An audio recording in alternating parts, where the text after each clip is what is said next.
Administrators, we are back now. Last time we talked about the Eisenhower Matrix and how you might be able to use that framework to prioritize the work that we do as research administrators. The key challenge, of course, is now that we know what the tool itself is, the question is sort of how do we use it?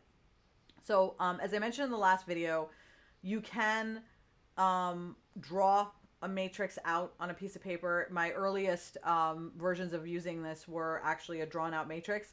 I have a free download that the link is in the show notes for on YouTube for this. It's called Reclaim Your Schedule, and it actually is a blueprint that will walk you through how to identify each of these things, like what is urgent, what isn't urgent, and it'll actually start to, it's almost like a crash course, right? So a lot of the people that I worked with were like, listen, I can work with you and, do this slowly, but I just want to do it myself. Like, how do I do it myself? And I was like, sure, no problem. I can do that for you.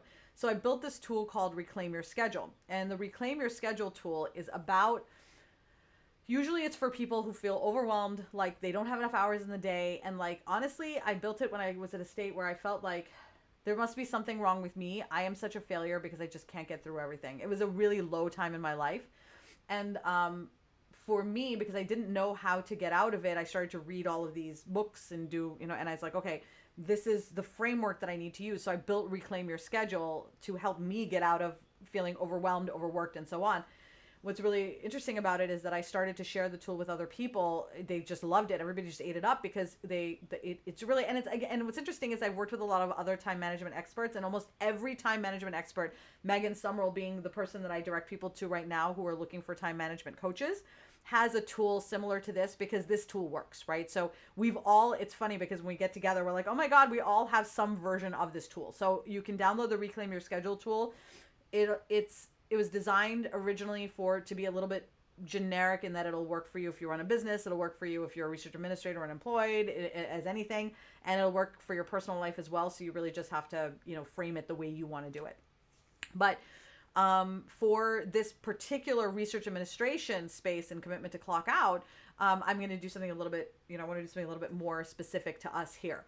So we talked about, one, you have to have a tool. So either your tool is going to be that grid, your tool can be Trello, your tool can be Asana, but you need some sort of tool that will allow you to see what is it that you're going to be doing to this week, what is it that you're going to be doing soonish, right? What is it that you're doing later? Like how are these things being broken up so that you are not being bombarded with the things that you need to do next week while you are in this week, right? So the way that I look at my to-do list and the way that I recommend people look at their to-do list is only look at the things in your visual sight that you need to deal with in the next 24 hours. Like that's it. In the next 8 hours, like while you're working today, that's it.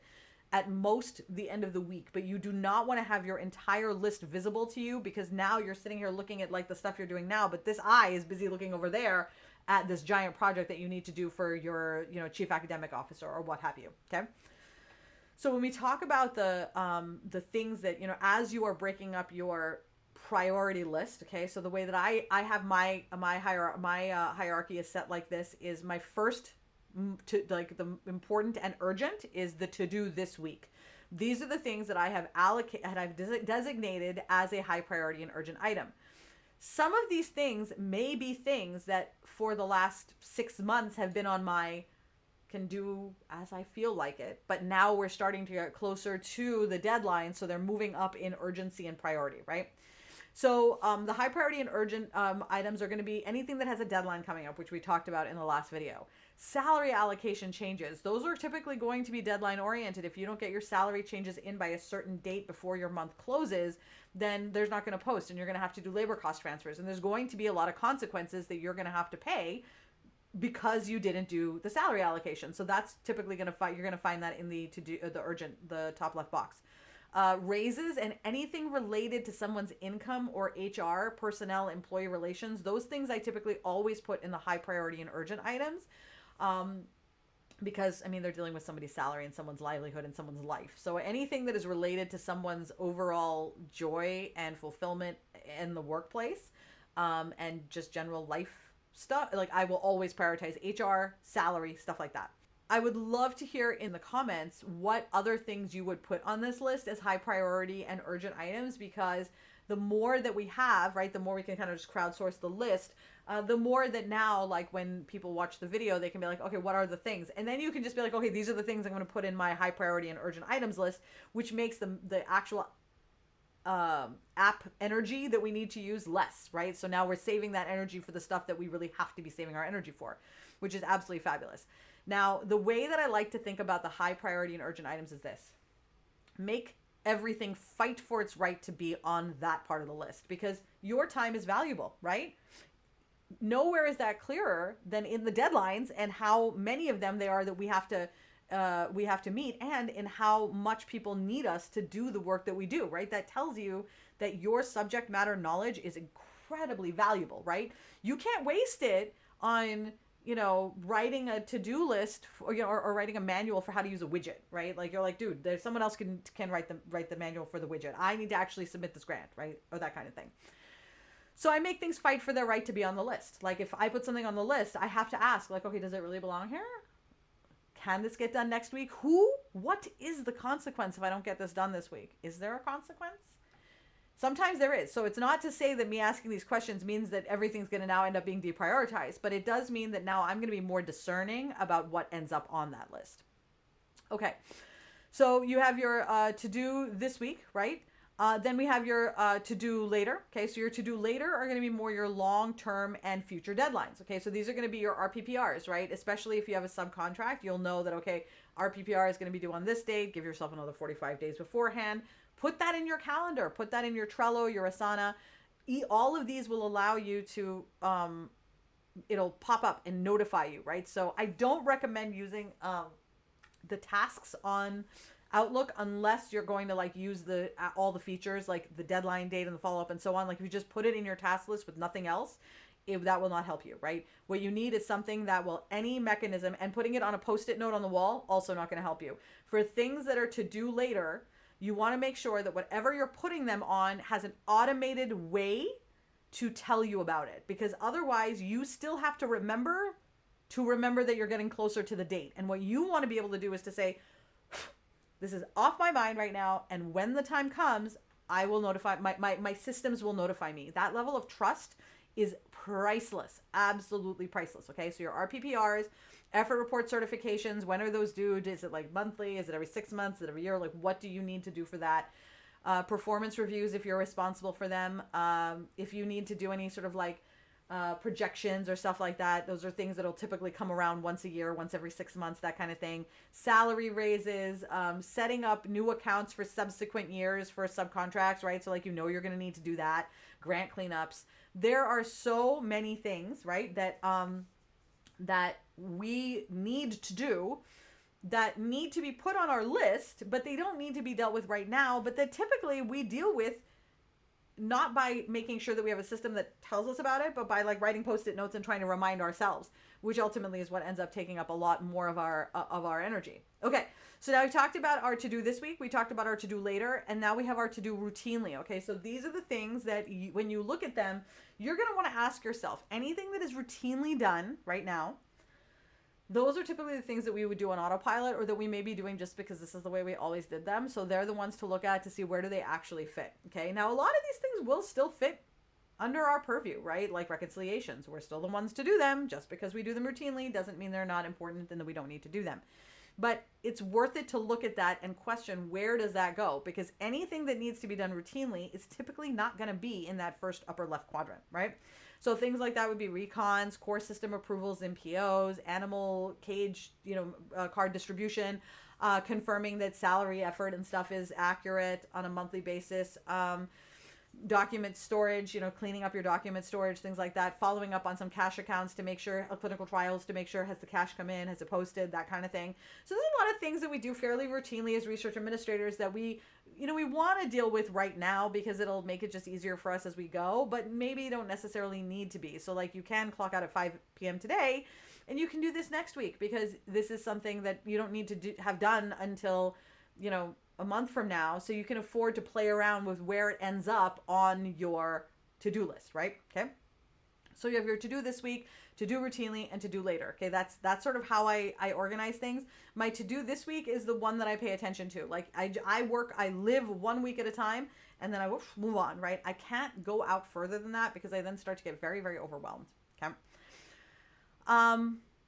I talked about this briefly in the last video, but I just want to highlight this because the nature of our job is such that the emotions are always fraught. They're high, they're fraught. People have their own opinions, they have their own thoughts, they have that this is urgent, and especially when you're dealing with difficult personalities, and often cases personalities of people who are doing very, very, very important work in research, but they may have challenges when it comes to managing working with other people.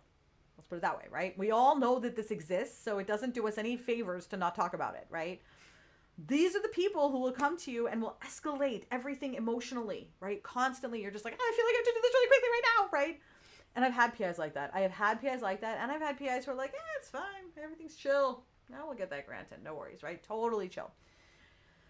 And, there's a gamut everywhere in between. The important thing is for many research administrators, we get caught up in other people's urgency and other people's momentum.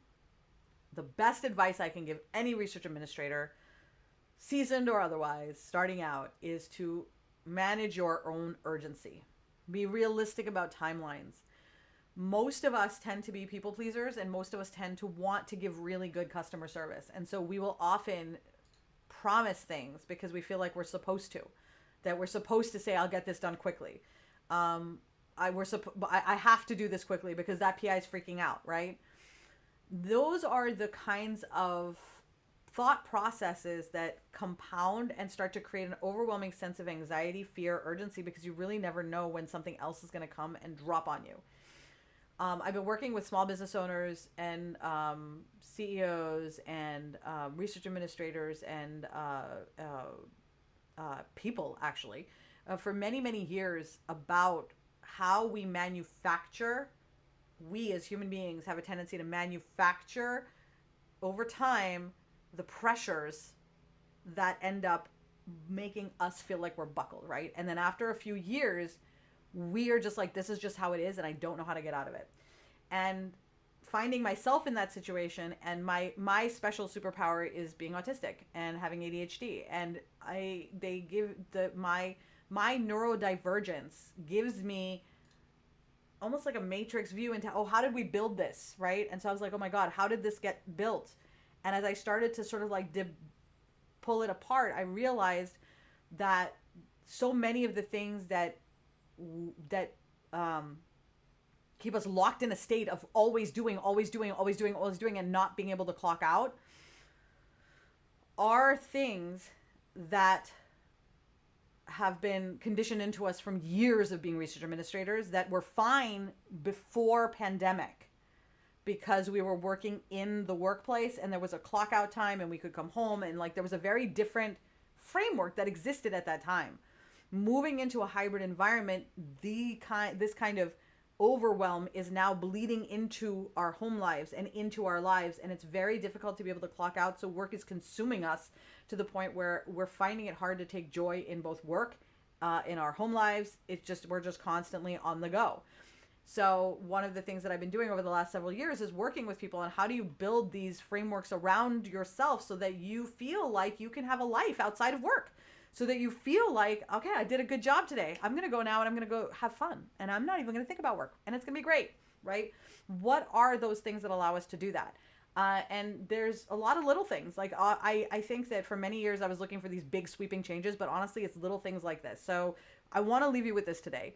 Be realistic about timelines. It is okay for you to stretch out timelines. It does not mean that you are any less valuable or any less of a subject matter expert. It means that you are recognizing that the workload that is assigned to you at this time is greater than the amount of hours that you have in a day to deal with these things. So something has to give, and this is the consequence, right?